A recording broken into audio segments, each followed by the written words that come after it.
오늘 하나님의 말씀은 창세기 13장 5절부터 18절에 있는 말씀입니다. 창세기 13장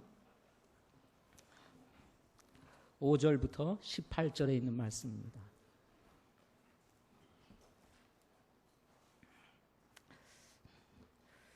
제가 먼저 읽겠습니다.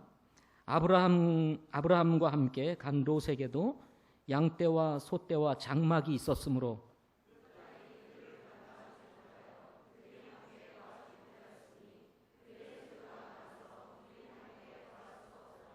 아브라함의 가축의 목자들과 롯의 가축의 목자들 사이에 다툼이 일어났고 또 그때의 가나안 족속과 브리스 족속도 그 땅에 거하였더라.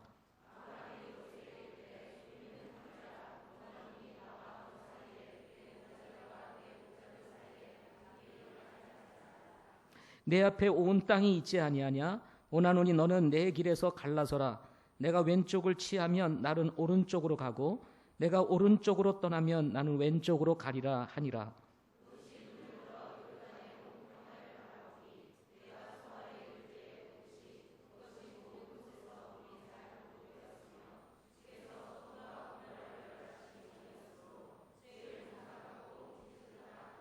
이에 롯이 자기를 위해 요르단의 온 평야를 택하고 동쪽으로 옮겨갔으므로 그들이 서로 갈라서매.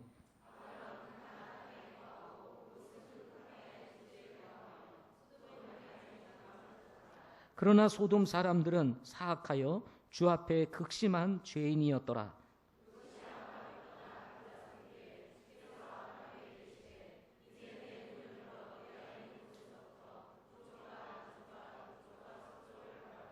내가 보는 온 땅을 내가 너와 내 씨에게 영원히 주리라.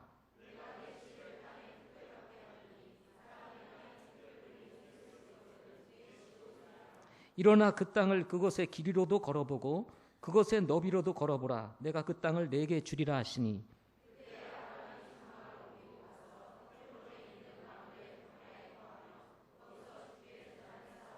아멘. 기도하시겠습니다. 좋으신 하나님, 선하신 하나님, 존귀하신 하나님, 주님의 이름을 찬양합니다.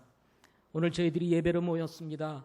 하나님 예배를 통해서 홀로 영광을 받으시고 또 아버지 하나님 이 예배를 통해서 우리 영적인 부분이 충전되게 하시고 변화되는 귀한 시간 되게 하여 주시옵소서. 특별히 우리 중에 아직 주님을 알지 못하는 분들이 계시다면 이 예배를 통해서 살아계시고 지금도 역사하시는 하나님을 만날 수 있게 하시고 구원의 기쁨을 누릴 수 있도록 도와주시옵소서.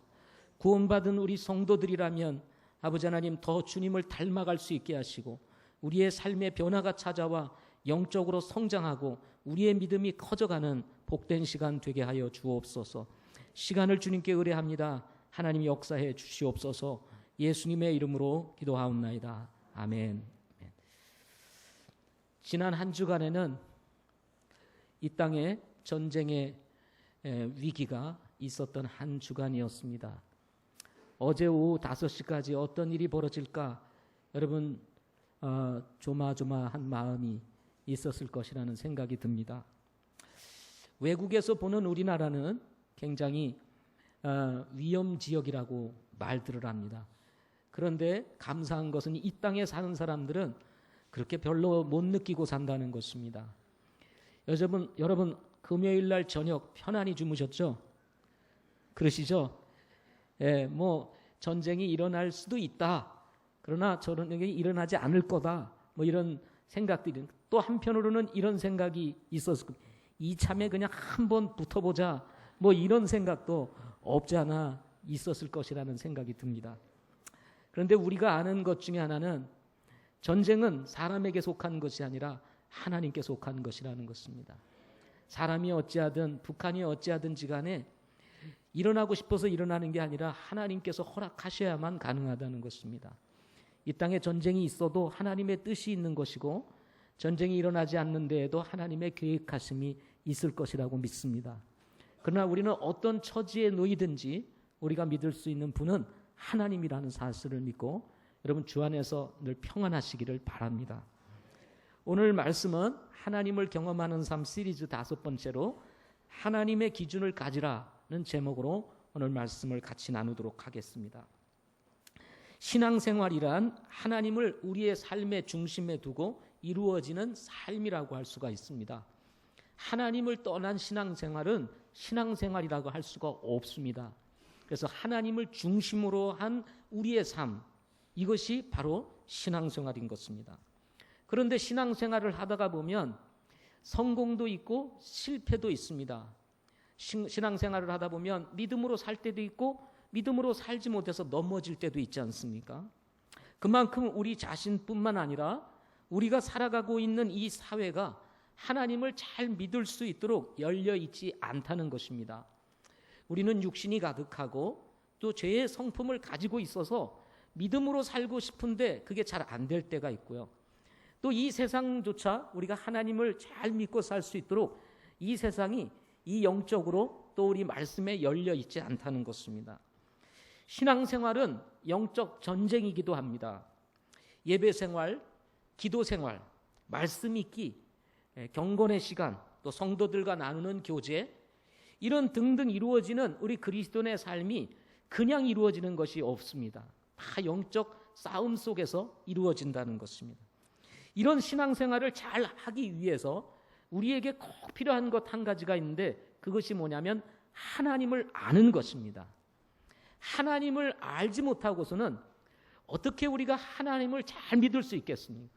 하나님을 잘 믿는 신앙생활을 하려면 무엇보다도 하나님이 어떤 분이신지를 우리가 잘 알아야 한다는 것입니다. 하나님을 아는 데에는 몇 가지 단계가 있습니다. 첫 번째 단계는 하나님의 존재를 아는 단계입니다. 하나님이 존재하시는지 존재하시지 아니하시는지에 대한 사실 믿음도 없는 분들이 계십니다. 그런데 여러분이 어느 날 이 교회를 통해서 또는 누군가를 통해서 말씀을 듣고 복음을 전해 들음으로 하나님은 존재하시는구나 하는 사실을 알 때가 있지 않습니까? 이렇게 하나님이 존재하신다는 것 아는 단계. 그런가 하면 두 번째 단계는 하나님이 존재하실 뿐만 아니라 그분이 어떤 분이신지를 아는 단계가 있습니다. 우리가 성경 공부를 통해서 이 성경을 읽으면서 또 우리 정말 영적인 리더들과 교제를 하면서 또 예배를 통해서 등등의 많은 모임들을 통해서 하나님이 어떤 분이신지를 들어서 알게 되는 단계입니다. 세 번째 단계는 하나님을 영과 혼과 육으로 생활 속에서 말씀을 통해서 예배를 통해서 교제를 통해서 또 하나님의 말씀을 순종함으로 직접 경험하는 것입니다. 하나님을 아는 것을 넘어서 이제는 하나님을 삶에서 경험하는 것입니다. 피부로 경험하는 것입니다. 우리의 생활 속에서 경험하는 단계인 것입니다.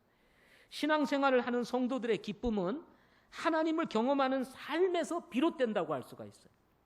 아무리 신앙생활 10년, 20년 해도 하나님을 경험하는 삶이 되어지지 아니하면 신앙생활이 무미건조할 뿐만 아니라 오히려 이 신앙생활 자체가 부담으로 느껴져서 하나님으로부터 교회로부터 멀어지기가 참 쉽다는 것입니다.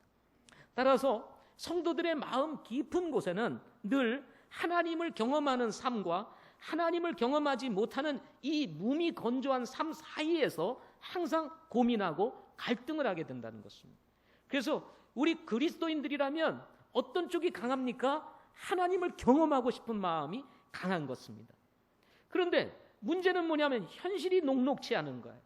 그래서 알지만 하나님을 경험하고 싶지만 현실을 쫓아가다 보니까 하나님의 말씀과 반대로 살아가게 됨으로 인해서 하나님을 경험하지 못하게 된다는 것입니다. 이미 알고 있는 하나님에 대한 지식과 함께 반복된 경험을 통해서 배우는 경험적인 지식으로 인해서 대부분의 그리스도인들은 어떤 선택을 하며 살아야 하는지, 어떻게 하면 하나님을 경험하며 살 수 있는지를 대충은 알고 있습니다. 여러분 알고 계시죠? 그러나 알고 있음에도 불구하고 하나님을 경험하지 못하는 삶의 자리에 머물게 되는 것은 하나님의 뜻을 따를 것인가 아니면 이 육신을 따라 살 것인가에 대한 이 선택의 기로에 섰을 때 롯과 같이 당장 보기에 좋은 것을 선택함으로 인해서 하나님을 경험하지 못하게 된다는 것입니다. 아브라함은 지난주에 앞서 이집트 사건을 통해서 합력해서 선을 이루시는 하나님의 특별 레슨을 통해서 기근이나 위기가 찾아왔을 때 어떤 결정을 내려야 하는지를 그는 배우게 됩니다. 아브라함은 베델의 원래 이름이었던 루스가 무슨 뜻이라고 그랬죠? 황당하다라는 뜻을 가지고 있다고 그랬죠. 이 루스에서 다시 한번 황당한 사건을 경험하게 됩니다. 그것은 갈대아 우르를 떠나서 하란을 거쳐 가나안 땅까지 함께하며 동고동락을 했던 조카 롯과의 충돌이었습니다. 아브라함을 따라 나왔던 조카 롯이 아브라함으로 인해서 양떼와 소떼가 늘어나게 되었습니다. 롯은 크게 부자가 되었습니다. 따라서 소유가 너무 많아서 아브라함과 함께 더 이상 함께 할 수 없을 정도로 숫자가 늘어났습니다. 소유의 숫자가 늘어나게 되었습니다. 여러분 창세기 13장 5절과 6절 말씀을 한번 보겠습니다. 같이 한번 읽겠습니다. 시작. 아브라함과 함께 간 롯에게도 양떼와 소떼와 장막이 있었으므로 그 땅이 그들을 감당하지 못하여 그들이 함께 거하지 못하였으니 그들의 소유가 많아서 그들이 함께 거할 수 없었더라. 저도 가만히 이렇게 역사를 되짚어 보면 우리 한국이 참으로 어렵게 살 때가 있었습니다. 물론 저희도 마찬가지입니다. 어려울 때가 있었습니다. 그런데 어려울 때는 보면 이 가족들도 단합이 참 잘 되는 것 같습니다. 어려울수록 그런 것 같아요. 어려울수록 때로는 밥그릇 싸움도 하지만 잘 나눠 먹고요. 그리고 잘 나눠주기도 하고요. 이 집 저 집 오고 가면서 먹고 이렇게 즐기는 그런 아름다운 이웃이 있었습니다. 정도 있었어요.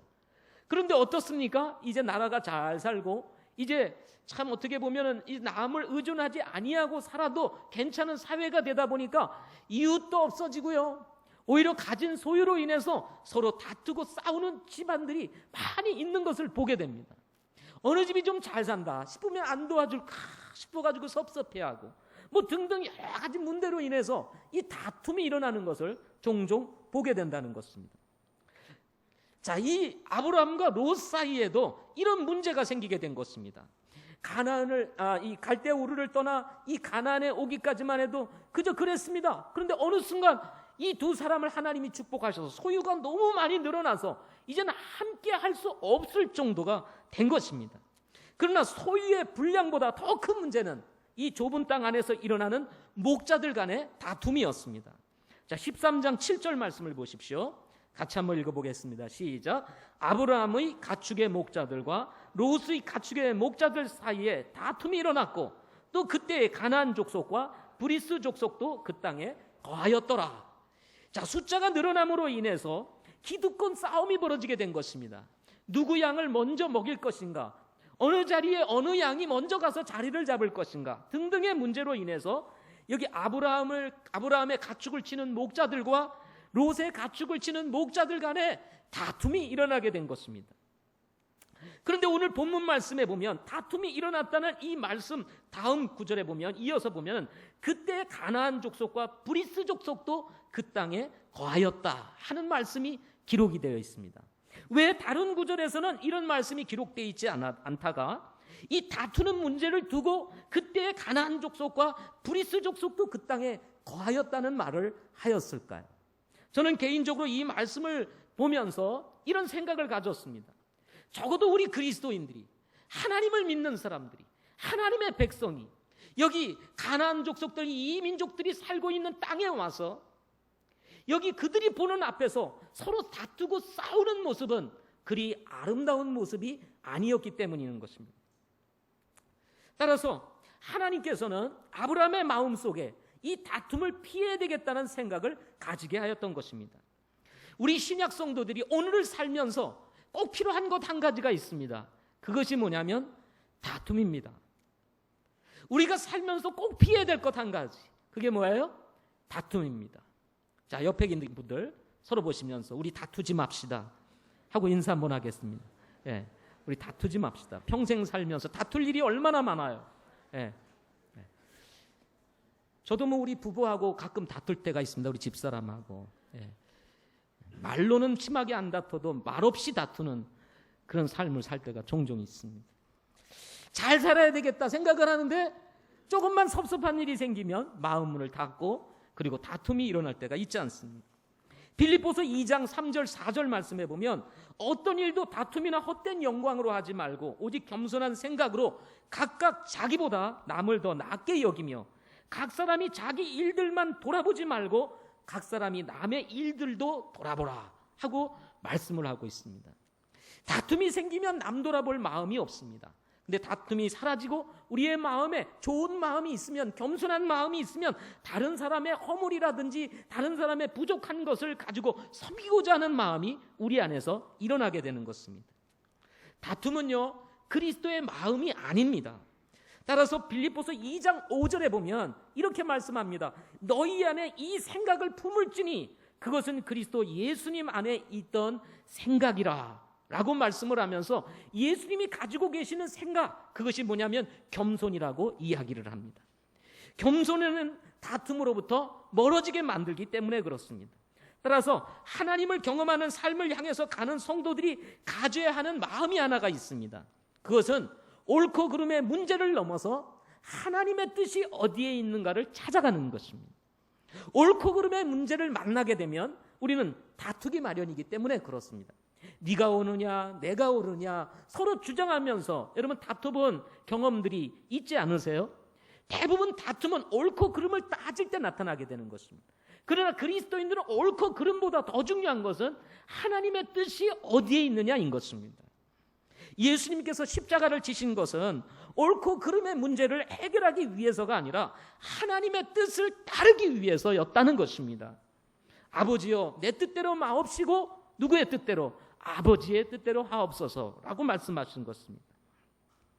다툼을 피하기 위한 아브라함의 선택은 갈라서는 것이었습니다. 아브라함의 아버지 데라는 아브라함을 비롯하여 3형제를 낳았습니다. 여러분 아브라함이 3형제라는 거 아세요? 모르셨죠?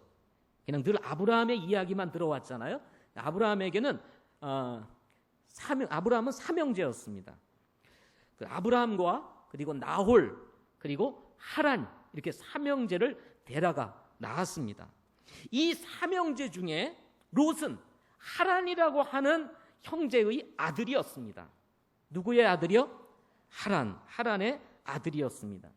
창세기 11장 28절에 의하면 어떤 이유에서인지는 모르지만 이 하란이 아버지 데라보다 먼저 세상을 떠나게 됩니다. 갈대아 우르에서 먼저 세상을 떠나게 되었습니다. 이후 아브라함이 이 아버지를 잃은 조카를 돌보게 되었고 가나안 땅까지 이 롯을 데리고 오게 되었던 것입니다. 일찍 아버지를 잃었던 이 롯이 이제는 아브라함과 함께 한 덕분에 뭐가 됐어요? 이제는 큰 부자가 된 것입니다. 그래서 여러분 가끔 우리가 우스갯소리로 줄 잘 서야 된다 하는 말이 있잖아요. 이 롯이 참 줄을 잘 섰습니다. 나홀도 있는데 누구에게 줄을 섰어요? 아브라함에게 줄을 섰어요. 그래서 가나안 땅까지 쫓아오는 어려움이 있었지만 결국 그 결과로 큰 부자가 된 것입니다. 그 사이 롯도 독립할 수 있는 정도의 나이와 경험을 가지게 되었던 것입니다. 따라서 아브라함은 좁은 땅과 목자들 간의 다툼을 피하여 형제의 우애를 유지하기 위하여 갈라설 것을 제안하게 되었던 것입니다. 자, 13장 8절부터 9절에 있는 말씀을 보겠습니다. 13장 8절부터 9절에 있는 말씀입니다. 같이 읽겠습니다. 시작. 아브라함이 롯에게 이르되 우리는 형제라 원하노니 나와 너 사이에 내 목자와 내 목자들 사이에 다툼이 일어나게 하지 말자. 내 앞에 온 땅이 있지 아니하냐 원하노니 너는 내게서 갈라서라. 내가 왼쪽을 취하면 나는 오른쪽으로 가고 내가 오른쪽으로 떠나면 나는 왼쪽으로 가리라. 아브라함의 이러한 제안은 다툼으로 인해서 내리는 아주 부정적이고 극단적인 선택이 아니었습니다. 오히려 아주 자연스러운 선택이었다고 할 수가 있습니다. 여러분 이제 우리가 이제 자녀가 크게 되면 이제 때가 되면 이제 남자를 만나고 또 여자를 만나서 결혼을 하게 되지 않습니까? 그럼 성경의 결혼의 원리가 뭡니까? 결혼을 하게 되면 부모를 떠나 연합하여 어떻게 했어요? 한 몸을 이루라 이렇게 말씀을 했습니다. 이제 결혼을 하면 부모를 떠나서 독립을 하라는 얘기입니다. 이 독립하는 것은 아주 자연스러운 것입니다. 이제는 한 가정의 남편이 됐고 한 가정의 아내가 됐다면 이제는 부모의 권위를 떠나서 이제는 남편으로서 아내로서 독립적으로 살아야 한다고 성경은 말씀하고 있는 것입니다. 우리 교회가 주님의 지상 명령을 따라서 두 개의 교회를 개척하였습니다. 목동교회와 광교교회입니다. 지금은 개척교회입니다. 이제 막 자라가는 교회입니다. 우리 광교교회는 정말 때로는 예배를 드릴 사람이 없어서 우리 목사님 가정만 예배를 드릴 때가 있습니다. 와야 될 사람들이 무슨 일이 있어요? 무슨 일이 있어요? 무슨 일이 있어요? 그리고 안 와요. 우리 교회도 그렇지 않습니까? 매번 번갈아 가면서 나오는 분, 안 나온 분 이렇게 바뀌어가면서 나오잖아요. 그래서 이렇게 늘 빈자리가 있기 마련입니다. 우리 교회 성도들이 다 나오면 아마 이 빈자리가 싹 메꿔질 것 같아요. 무슨 일이 있어요. 그래서 못 나오시는 분들이 있습니다. 지금 광교교회는 그런 상황입니다. 한 영혼 한 영혼 지금 이제 더해져 가고 있습니다. 한 자매가 광교교회를 나오고 있습니다. 새로운 자매가 아주 젊은 자매인데 새로운 자매가 교회를 나오고 있고, 아무도 없는 교회에 자기가 열심히 섬겨보겠다고 우리 심선재 목사님에게 와서 보니까 교회 찬송가도 없는 거예요. 그러니까 목사님 찬송가 사세요. 그러면 헌금하고요. 복이 안 되세요? 모두 없으니까 이것도 좀 사시는 게 좋을 것 같습니다 하면서 헌신하는 한 자매가 지금 교회를 나오고 있다고 합니다. 그러나 아직은 독립할 때가 되지는 못했습니다.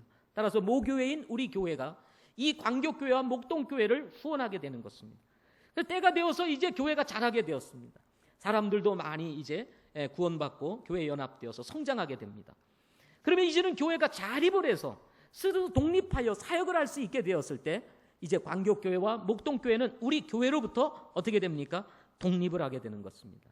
이제 자립할 수 있을 만큼 성도들도 모이고 이제 독립적으로 사역을 운영할 수 있는데도 불구하고 우리 이 모교회인 이 교회의 담임 목회자인 제가 계속해서 간섭을 하고 그리고 뭔가 자꾸 이렇게 하게 되면 자연스럽게 뭐가 일어나겠습니까? 다툼이 일어나게 되는 것입니다. 우리도 이제는 좀 독립할 수 있는데 왜 저렇게 자꾸 간섭을 하시나? 뭐 이런 문제들이 생기지 않겠습니까? 그래서 독립을 시켜서 그 교회가 독립적으로 사역을 할 수 있도록 돕게 되는 것입니다. 자, 이렇게 이제 아브라함과 롯은 때가 되었기 때문에 더 이상 이제는 숫자가 많을 뿐만 아니라 이제는 스스로 독립할 수 있는 때도 되었기 때문에 이제는 갈라서서 서로 나누어서 사는 것이 전혀 문제가 되지 않다고 생각을 했던 것입니다. 그러나 문제는 갈라섬이 아니라 이제 독립하는 것이 문제가 아니라 갈라섬에 따른 기준이 문제였던 것입니다. 어떤 기준을 가지고 어떤 땅을 선택해서 살 것인가 라고 하는 것입니다. 롯은 베델의 언덕에 올라 이제 아브라함이 제안한 대로 사방으로 퍼져 있는 온 땅을 바라보게 되었습니다. 자, 온 땅을 바라보니까 어떻게 되었습니까? 여기 보니까 이렇게 성경은 기록을 하고 있습니다.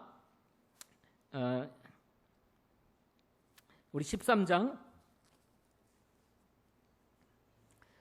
10절 말씀을 한번 보겠습니다. 13장 10절 한번 보겠습니다. 시작. 롯이 눈을 들어 요르단의 온 평야를 바라보니 내가 소알에 이를 때에 보듯이 그것이 모든 곳에서 물이 잘 공급되었으며 주께서 소돔과 고모라를 멸하시기 전이었으므로 주의 동산 같고 이집트 땅 같았더라. 자, 롯이 눈을 들어서 이제 베델의 언덕에 올라 사방으로 퍼져 있는 이 땅을 전체로 바라보게 되었던 것입니다. 그 바라보는 과정 속에서 이 롯의 눈에 한 곳이 딱 꽂히게 되었습니다. 그곳이 어디였습니까? 바로 요르단 평야였습니다. 요르단 평야는 저지대였고 풍광이 좋고 물이 풍족하여 목축을 하기에 좋은 지역이었다고 합니다. 물이 부족하여 목초지가 적어서 목자들 간에 다툼이 일어나게 되었던 이 가나안 땅과 달리 소알을 비롯하여 소돔 지역은 정말로 목축하기에 좋은 아주 기름진 그런 땅이었던 것입니다. 성경에서는 이 땅을 주의 동산 같고 나일강이 넓고 길게 흘러 항상 풍부한 물을 가지고 있었던 이집트 땅과 같았더라 라고 성경은 이야기하고 있습니다. 자, 이를 두고 성경은 이어서 11절에 이렇게 기록합니다. 같이 한번 읽겠습니다. 시작. 이에 롯이 자기를 위해 요르단의 온 평야를 택하고 동쪽으로 옮겨갔으므로 그들이 서로 갈라섬에. 이에 롯이 자기를 위해 요르단의 온 평야를 택하고 동쪽으로 옮겨갔으므로 그들이 서로 갈라섰다. 이렇게 말씀을 하고 있습니다. 이 말씀을 통해서 우리가 주목해야 될 한 단어가 있습니다. 그것이 뭐냐면 자기를 위해서 요르단 온 평야를 택했다는 말입니다. 이 자기를 위해서라는 이 단어는 개역 성경에는 빠져 있습니다. 원문 성경에는 들어있지만 이 개역 성경에서는 롯이 요르단 온 평야를 택하고 동쪽으로 옮겨갔다는 말만 나와 있습니다. 그러나 이 요르단 평야를 왜 선택했는지에 대한 이 단어는 빠져 있는 것입니다. 그러나 우리 흠정적 성경에서는 정확하게 롯이 누구를 위하여요? 하나님을 위하여? 아니, 자기를 위하여 요르단의 온 평야를 택하고 동쪽으로 옮겨갔다라고 말을 하고 있는 것입니다. 이것은 롯의 마음의 상태가 어떻게 놓여 있는지 우리에게 알려주는 아주 중요한 단서가 된다는 것입니다. 롯은 눈에 보이는 대로 소알과 소돔 지역의 화려한 외적 조건에 의지하여 삼촌 아브라함을 떠나 요르단 평야로 향하였던 것입니다. 롯은 욕심과 이기심으로 가득 차 있었습니다.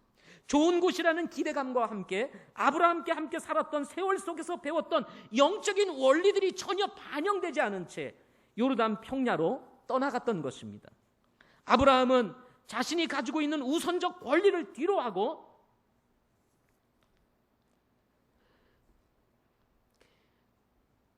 후에 일어날 수 있는 이 불평의 문제를 해소하기 위해 롯에게 먼저 선택권을 부여를 하였습니다. 적어도 롯은 아브라함과 수년의 세월을 함께하였던 사람이었습니다.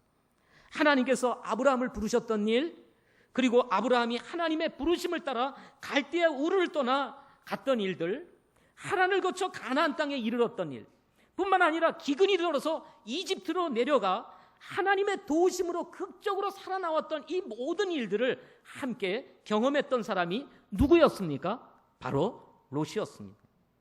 아브라함이 경험할 수 있었던 모든 일들을 바로 옆에서 지켜보며 하나님께서 어떻게 인도하셨는지를 누구보다도 잘 알고 있었던 한 사람, 그 사람이 누구였습니까? 롯이었던 것입니다. 여러분, 성경에 보면, 성경이 아니라 우리나라 속담에 이런 말이 있습니다. 서당깨도 3년이면 풍어를 입는다는 말이 있습니다. 여러분, 롯이 아브라함과 함께 했던 세월이 얼마입니까? 하나님의 부르심을 쫓아서 갈대아의 우르를 나왔던 사건, 그것은 보통 사건이 아닙니다. 당시에 이 갈대아 우르에 있었던 아브라함 중심의 사람들에게 있어서 이 아브라함의 결정은 미친 짓과 같은 일이었고, 사실은 이 롯에게는, 어린 롯에게는 어찌 보면 충격적인 사건인지도 모릅니다. 그 가운데서 아브라함을 하나님께서 어떻게 인도하고 가시는지 이것을 다 지켜보았던 사람이 누구였습니까? 바로 롯이었습니다. 그럼에도 불구하고 롯은 선택의 문제를 두고 하나님께서 그동안 아브라함을 통해서 어떻게 인도하셨는지를 보고 경험하고 배웠음에도 불구하고 이 모든 것들을 뒤로한 채 자기를 위하여 지금 이제 요르단 평야를 택하여 가고 있었던 것입니다. 이러한 욥의 상태를 두고, 이런 욥의 결정을 두고 13절에 이렇게 기록합니다. 여러분, 13절 말씀을 보십시오. 같이 읽겠습니다. 시작. 그러나 소돔 사람들은 사악하여 주 앞에 극심한 죄인이었더라. 풍광이 좋고 물이 많아 목축을 하기에는 적합하였지만 하나님과 전혀 상관없이 살아가는 사람들 속에 이 롯이 들어가게 되었던 것입니다. 하나님을 믿기조차도 어렵고 죄악이 가득한 도시, 하나님을 바라보기조차 어려운 도시, 그야말로 사악하고 주 앞에 극심한 죄인들로 가득 차여 있는, 하나님을 섬기고 하나님을 믿기조차도 어려운 도시로 이 롯이 들어가게 되었다는 것입니다. 여러분, 롯의 비극적인 삶, 그것이 어떻게 시작되었을까요? 그것은 바로 롯의 잘못된 선택 때문이었다는 것입니다. 롯의 여정은 이제 벼랑 끝에 서 있는 모습으로 전락하게 되고 맙니다. 얼마 지나지 않아 소돔과 고모라는 이제 하나님이 내리시는 유황불로 도시가 멸망하지 않습니까? 그때 롯은 어떻게 되었습니까? 가지고 있었던 모든 소유를 다 내놓은 채 몸뚱아리 하나만 가지고 나오는 모습을 우리는 성경에서 찾아볼 수가 있게 되는 것입니다. 그러나 성경은 롯과는 반대로 아브라함을 두고는 이렇게 이야기를 합니다. 자, 12절 말씀을 보십시오. 12절. 창세기 13장 12절. 롯과 반대로 아브라함은 어땠을까요? 같이 읽겠습니다. 시작. 아브라함은 가나안 땅에 거하고 롯은 그 평야의 도시들에 거하며 소돔을 향해 장막을 쳤다. 자, 요르단 평야로 갔던 이 롯, 그리고는 소돔을 향해 장막을 쳤다라고 말하는 것과 달리 아브라함은 어디에 있었다고 말합니까? 가나안 땅에 거하고 가나안 땅에 거했습니다. 아브라함이 거했던 땅은 가나안이었습니다. 가나안 땅은 어떤 땅이었습니까? 하나님께서 약속하신 땅 아닙니까? 하나님께서 아브라함에게 주신 땅 아닙니까? 그것이 황당한 땅이든 그것이 황폐한 땅이든 상관없이 이 아브라함은 하나님께서 약속하신 땅에 머물러 있었다고 성경은 기록하고 있는 것입니다. 여러분, 아브라함이 요르단 평야가 물된 동산 같다는 사실을 몰랐을까요? 이집트로 내려갔다가 올라온 아브라함이 왜 여전히 베델이라고 하는 루스라고 하는 이 황당한 지역에 그가 머물러 있었을까요? 그도 눈이 있고 그도 지식이 있고 그도 정보가 있었습니다. 요르단 평야는 그야말로 물이 많고 풍광이 좋은 곳이라는 것을 베델의 언덕에 올라가기만 해도 볼 수 있는 곳이었습니다.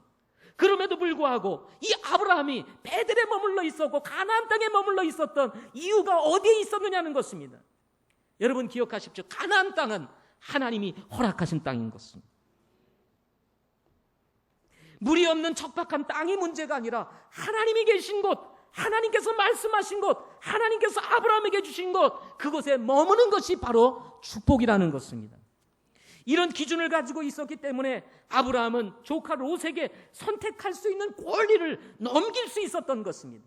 아브라함의 미래는, 아브라함의 소유는 조카 롯이 어떤 선택을 하느냐에 있는 것이 아니라 자신과 함께 하시는 하나님께 있다는 사실인 것입니다. 여러분, 우리 사랑하는 성도 여러분, 우리가 이 땅을 살아가면서 우리가 가져야 될 중요한 기준 한 가지가 있습니다. 여러분, 우리의 미래는 우리가 차지하고 있는 소유에 있는 것이 아닙니다. 우리가 살고 있는 땅 위에 있는 것이 아니라 우리와 함께 하시는 하나님께 있다는 것입니다. 우리는 자칫 이 롯과 같이 이 세상에 보는 것을 쫓아갈 때가 많습니다. 그것이 멸망의 길이요, 그것이 황폐한 길로 가는 것이고 그것이 비극의 종말을 가져다 오는 길이라는 사실을 알면서도 우리는 그것을 쫓아갈 때가 있다는 것입니다. 그러나 여러분, 예수 믿는 사람들에게 가져야 될 중요한 원리가 있습니다. 땅이 문제가 아니라는 것입니다. 좋은 환경이 문제가 아니라는 것입니다. 어디에 하나님이 계시냐는 것입니다. 아브라함은 이미 이집트 사건을 통해서 경험을 했습니다. 이집트로 내려갔다가 간신히 살아 돌아온 일, 하나님께서 아브라함을 돕지 아니했다면 아브라함은 어찌 보면 이미 죽은 목숨과 다를 바가 없는 사람이었습니다. 아니면 적어도 자신의 사랑하는 아내 사라를 잃어버린 채 이 베들로 돌아와야 됐는지도 모릅니다. 그러면 사라를 잃어버린 채 돌아왔다면 이 아브라함이 얼마나 외롭고 쓸쓸하게 살아야만 했을까요? 더군다나 하나님의 구속의 역사는 이제 망가진 상태가 되고 맙니다. 이 사건을 통해서 아브라함이 무엇을 깨달았을까요? 그것은 죽든지 살든지, 그것이 황폐한 곳이든지 그것이 기근에 있든지 아니면 하나님이 축복하시든지 어찌하든지 간에 내가 머물 곳은 바로 하나님께서 지시한 땅이라는 사실인 것입니다. 사랑하는 성도 여러분, 우리는 우리가 머물러야 될 것이 어딘지 우리는 알고 있어요. 모르는 것이 아닙니다. 이미 알고 있어요. 아브라함이 알고 있던 것처럼 우리도 알고 있습니다. 그런데 왜 우리가 어려워집니까? 왜 우리의 마음이 힘들어집니까? 왜 우리 신앙생활에 갈등이 일어납니까? 머물러 있어야 될 곳에, 우리가 있어야 될 곳에 있지 아니하고 롯과 같이 보이는 것을 쫓아 저 소돔과 같은 땅 요르단 평야를 향해서 나가기 때문이 아니겠습니까? 하나님께서 이 아브라함과 롯의 사건을 통해서 우리에게 가르쳐 주시고자 하시는 것은 4,000년 전에 일어났던 이 믿음의 조상 아브라함을 통해서 우리가 배울 수 있는 영적인 진리가 바로 여기에 있다는 것입니다. 여전히 우리는 가나안 땅과 요르단 평야 사이에서 어떤 선택을 하며 살 것인가라고 하는 질문을 받고 살아가고 있습니다. 믿음으로 살 것인가 아니면 보이는 대로 살 것인가에 대한 우리는 늘 끊임없는 질문과 도전을 받으면서 살아가고 있지 않습니까? 눈에 보이는 세상에서 눈에 보이지 않는 우리의 신앙을 부여잡고 산다는 것은 결코 쉽지 않다는 사실을 우리는 누구보다 잘 알고 있습니다. 여러분, 아브라함 또한 요르단 평야, 풍광 좋고 물 좋은 저 평야를 바라보면서 가나안 땅에 머물러 있어야 된다는 거 쉬운 일이었겠습니까? 쉽지 않았을 것입니다. 그런가 하면 또 하나 우리가 숨길 수 없는 사실 한 가지가 있습니다. 그것은 우리도 롯과 같은 마음을 가지고 있다는 거예요. 우리 안에도 이기심이 있습니다. 욕심이 있습니다. 세상을 쫓아가고 싶은 마음이 우리에게 있다는 거예요. 이것을 떨쳐버리고 싶고 믿음으로 살고 싶은데, 순수하게 주님을 따라가고 싶은데, 이 욕심이, 이기심이 자리 잡고 있어서 우리의 마음을 자꾸 거스리는 것을 여러분 경험하지 않습니까? 그래서 우리는 두 가지 사이에서 갈등을 합니다. 육신적인 그리스도인이 될 것인가, 영적인 그리스도인이 될 것인가. 예수 믿고 구원은 받았지만 내가 정말 순수하게 하나님의 말씀을 붙잡고 정말 영적으로 살아갈 것인가, 내가 구원받은 것으로 만족하며 그저 적당히 세상과 타협하며 여러분 이 세상을 즐기며 살아갈 것인가. 우리는 이 두 명제 앞에서 지금 우리에게 필요한 것이 과연 무엇이라고 생각합니까? 그것은 하나님이 가지고 계시는 그 선명한 기준을 우리가 가지는 것이라는 것이죠. 하나님이 가지고 계시는 기준, 우리를 향해서 하나님께서 주신 기준, 그것이 무엇이냐 하는 것입니다. 하나님께서 우리에게 주신 진리의 말씀과 함께 지난날 살아오면서 우리가 경험한 수많은 사건들을 통해서 내리는 결론은 하나님이 없는 인생은 아무것도 아니라는 것 아닙니까? 여러분, 왜 우리가 예수를 믿었습니까? 왜 우리가 정말 이 시간 나와서 하나님 앞에 예배를 드리고 있습니까? 하나님 없는 우리의 인생은 아무것도 아니라는 사실을 우리가 알았기 때문이 아니겠습니까? 부와 명예와 소유는 마치 소돔과 고모라가 멸망함으로 다 사라지고 몸뚱아리만 가지고 나왔던 롯과 같이 어느 날 다 사라지고 남는 것은 오직 하나님 앞에서 우리의 초라한 모습일 수밖에 없다는 사실. 여러분, 이것이 우리의 모습일 수도 있다는 것입니다. 시간은 흘러가고 있습니다. 어제도 지나가고 이제 오늘이라는 새로운 날을 우리는 맞이했습니다. 오늘이라는 이 시간 속에서도 이미 반은 지나갔습니다. 멈추지 않는 시간 위에서 우리는 우리의 선택에 따른 평가를 언젠가는 하나님 앞에서 받아야 한다는 것입니다. 그런 날이 오기 전 우리가 먼저 선택해야 합니다. 가나안 땅과 요르단 평야를 앞에 두고 우리는 어떤 기준을 가지고 선택하며 살 것인가 하는 것입니다. 여러분, 저와 여러분에게 동일하게 도전하고 싶은 것, 그것은 하나님의 기준을 취하라는 것입니다. 롯의 기준이 아닙니다. 하나님의 기준, 아브라함이 가졌던 그 기준을 가지고 가나안 땅에 머무는 삶, 이런 용기, 이런 믿음이 지금 우리에게 필요한 것입니다. 세상이 요구하는 대로, 세상이 우리를 유혹하는 대로 쫓아가는 것이 아니라, 비록 황무한 곳이라 할지라도 하나님께서 약속하신 땅에 내가 머물겠습니다, 주님의 약속을 부여잡고 머물고 있을 때 하나님을 경험하는 삶이 시작된다는 것입니다. 여러분, 14절을 보시기 바랍니다. 아브라함이 이 선택의 문제를 두고 이제 롯이 요르단 이제 평야를 선택하여 갔습니다. 남은 것은 아브라함이었습니다. 가나안 땅이었습니다. 거기에는 물도 없었습니다. 풍광도 좋지 않았습니다. 그런데 이때에 하나님께서 누구에게 나타납니까? 아브라함에게 나타나요. 아브라함에게. 여러분, 우리가 하나님의 기준을 가지고 하나님의 자리에 머물러 있을 때 하나님을 만나는 경험을 할 수 있다는 것입니다. 14절을 보십시오. 같이 읽겠습니다. 시작. 롯이 아브라함을 떠나 갈라선 뒤에 주께서 아브라함에게 이르시되 이제 내 눈을 들어 내가 있는 곳에서부터 북쪽과 남쪽과 동쪽과 서쪽을 바라보라. 내가 보는 온 땅을 내가 너와 내 씨에게 영원히 주리라. 내가 내 씨를 땅에 티끌 같게 하리니 사람이 땅에 티끌을 능히 셀 수 있거든 내 씨도 세리라. 일어나 그 땅을 그것의 길이로도 걸어보고 그것의 너비로도 걸어보라. 내가 그 땅을 내게 주리라 하시니 그때 아브라함이 장막을 옮기고 가서 헤브론에 있는 마므르의 평야에 거하며 거기서 주께 제단을 쌓았다 하는 말씀이 기록되어 있습니다. 지금 이 창세기 13장에 나오는 말씀은 가나안 정복 사건 이전 이야기입니다. 여호수아를 통해서 가나안을 정복했던 사건 이전 이야기예요. 그렇기 때문에 이 아브라함조차 하나님께서 이스라엘 민족에게 주실 땅이 어떤 땅인지 정확하게 알고 있지 않았습니다.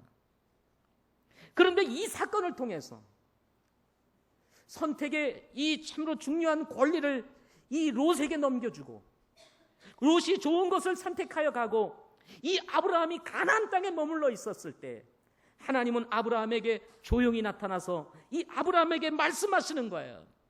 너는 눈을 들어서 동과 서와 남과 북을 바라보라 이 말이에요. 네가 바라보고 있는 이 온 땅을 내 씨에게 주리라. 그냥 주는 것이 아닙니다. 여기 보니까 내 씨에게 영원히 주리라 하고 말씀하고 계십니다. 그리고는 또 말합니다. 내 씨를 티끌같게 할 뿐만 아니라 내가 준 너의 땅을 한번 길이로도 너비로도 한번 걸어보라 이 말이에요. 걸어보라. 이 말은요, 어떤 이야기처럼 어떤 사람이 네가 건 모든 땅을 내게 주리라 해가지고 걷고 돌아와서 사망했다는 이야기 여러분 가끔 하시잖아요. 이런 얘기 있지 않습니까? 그게 아니에요. 이 아브라함에 걸어보라. 그래서 네가 갈 수 있는 곳까지 걸으면 그 땅 주겠다. 이런 얘기가 아니라 하나님께서 이미 아브라함을 위해서 예비해 놓은 땅이 얼마나 큰지 아느냐라고 말씀하시는 거예요. 그래 한번 걸어봐라 이거예요. 그 땅이 얼마나 넓고 그리고 광활한지 한번 걸어봐라 이거예요. 이 땅을 내가 너에게 주리라 하는 말씀인 것입니다. 저는 이 말씀을 통해서 제게 큰 위로를 얻게 되었습니다. 격려를 받게 되었습니다. 그게 뭐냐면 아브라함조차도 아직 알지 못하고 있는 이 가나안 땅, 그러나 하나님께서 아브라함을 부르고 그리고 가나안 땅으로 인도하는 순간 이미 하나님의 마음속에는 아브라함에게 주실, 이스라엘 민족에게 주실 하나님의 땅이 이미 약속이 돼 있었어요. 계획이 돼 있었다 이 말이죠. 아브라함은 아직 몰랐어요. 그렇지만 이미 아브라함을 향해서 하나님께서 주실 땅을 어떻게 해요? 이미 계획해 놓으셨다 이 말이에요. 여러분, 이 원리는 동일하게 우리에게 적용될 수 있어요. 우리가 예수 믿고 구원받은 이후에 하나님께서 우리의 삶을 풍성하게 할 모든 계획을 가지고 계실까요? 안 가지고 계실까요? 가지고 계십니다. 우리는 알지 못합니다. 그러나 우리가 생각하는 것보다 훨씬 더 놀라운 하나님의 은혜를 가지고 우리를 설계하시며 계획하시며 인도하시기를 원하신다는 거예요. 저는 믿음으로 그것을 여러분이 바라볼 수 있기를 바랍니다. 육신이 가득하면요, 이게 안 보여요. 세상만 바라보게 되는 것입니다. 요르단 평야만 보이는 거예요. 물 좋고 풍광 좋은 저 요르단 평야, 그곳에 죄악이 가득한지 그곳으로 들어가면 멸망에 이르는지 조차도 알지 못한 채 그 달콤한 것을 향해서 나아갔던 이 롯과 같이 영적인 것이 안 보이는 거예요. 그러나 아브라함과 같은 믿음을 가진 사람에게는 그게 보이는 것입니다. 하나님은 우리를 위해서 영원한 것을 준비하고 계십니다. 인생을 살다가 보면 가끔 다양한 경험을 하게 되는데 그 중에 하나가 뭐냐면 어느 날 부자로 그렇게 잘 살던 사람이 한순간에 망하는 걸 보는 거예요. 그렇게 잘 사는 사람이 정말 너무 어려워지는 거예요. 야, 그래서 이런 생각이 들 때가 있습니다. 야, 저럴 수도 있는 거구나. 근데 어떤 사람은 또 가난하게 살다가 어떻게 뭘 했는데 그게 잘 돼가지고 순식간에 부자로 살아가는 사람들을 보게 됩니다. 그때 여러분 마음속에 어떤 생각이 일어나나요? 아, 우리도 저렇게 될 수 없을까? 뭐 이런 마음이 들지 않으세요? 별로 마음이 여러분도 너무 영적으로 뛰어나서 그건 아무것도 아닙니다. 부자로 살다가 가난하게 되는 사람, 가난하게 살다가 부자가 되는 사람들이 이 세상에 우리는 볼 수가 있다는 것입니다. 그러나 부자로 사나 가난한 자로 사나 여러분 망하지 않는 길이 있습니다. 부자로 사느냐 이게 중요한 게 아니에요. 현재 가난하게 사느냐 이게 중요한 게 아니에요. 우리가 하나님의 말씀을 들여다보면 현재 지금 눈에 보이는 부자냐 눈에 보이는 가난한 자냐 이거보다 더 중요한 것은 우리의 미래인 거예요. 우리의 미래. 그런데 여러분 망하지 않는 길이 있다고 말을 합니다. 그것이 바로 하나님을 믿고 사는 거예요. 왜냐하면 그분은 영원하신 분이기 때문에 그렇습니다. 이스라엘 백성 이후 하나님께서는 이제 이 세상 땅 약속하지 않으십니다. 내가 땅 많이 줄게. 내가 부자 되게 해줄게. 그것은 이스라엘 백성들에게는 그렇게 했어요. 내가 잘 되리라, 형통하리라. 그러나 하나님께서는 이제 이런 이 세상의 땅의 수준을 뛰어넘어 우리가 손으로 짓지 아니한 것, 우리가 가보지 못한 것, 다시는 사라지지 않는 것, 다시는 썩지 않는 것, 영원한 것을 하나님께서 우리에게 주시겠다고 말씀하고 계시는 것입니다. 여러분 이것이 우리가 붙잡아야 될 소망인 것입니다. 이를 위해서 우리에게 필요한 것, 그것은 뭐냐면 현재의 삶에서 여러분 영적 기준을 가지고 살아가라는 것입니다. 수없이 많은 우리는 선택의 기로에서 육신적인 것을 선택할 것인가 믿음으로 살 것인가를 두고 고민할 때가 많습니다.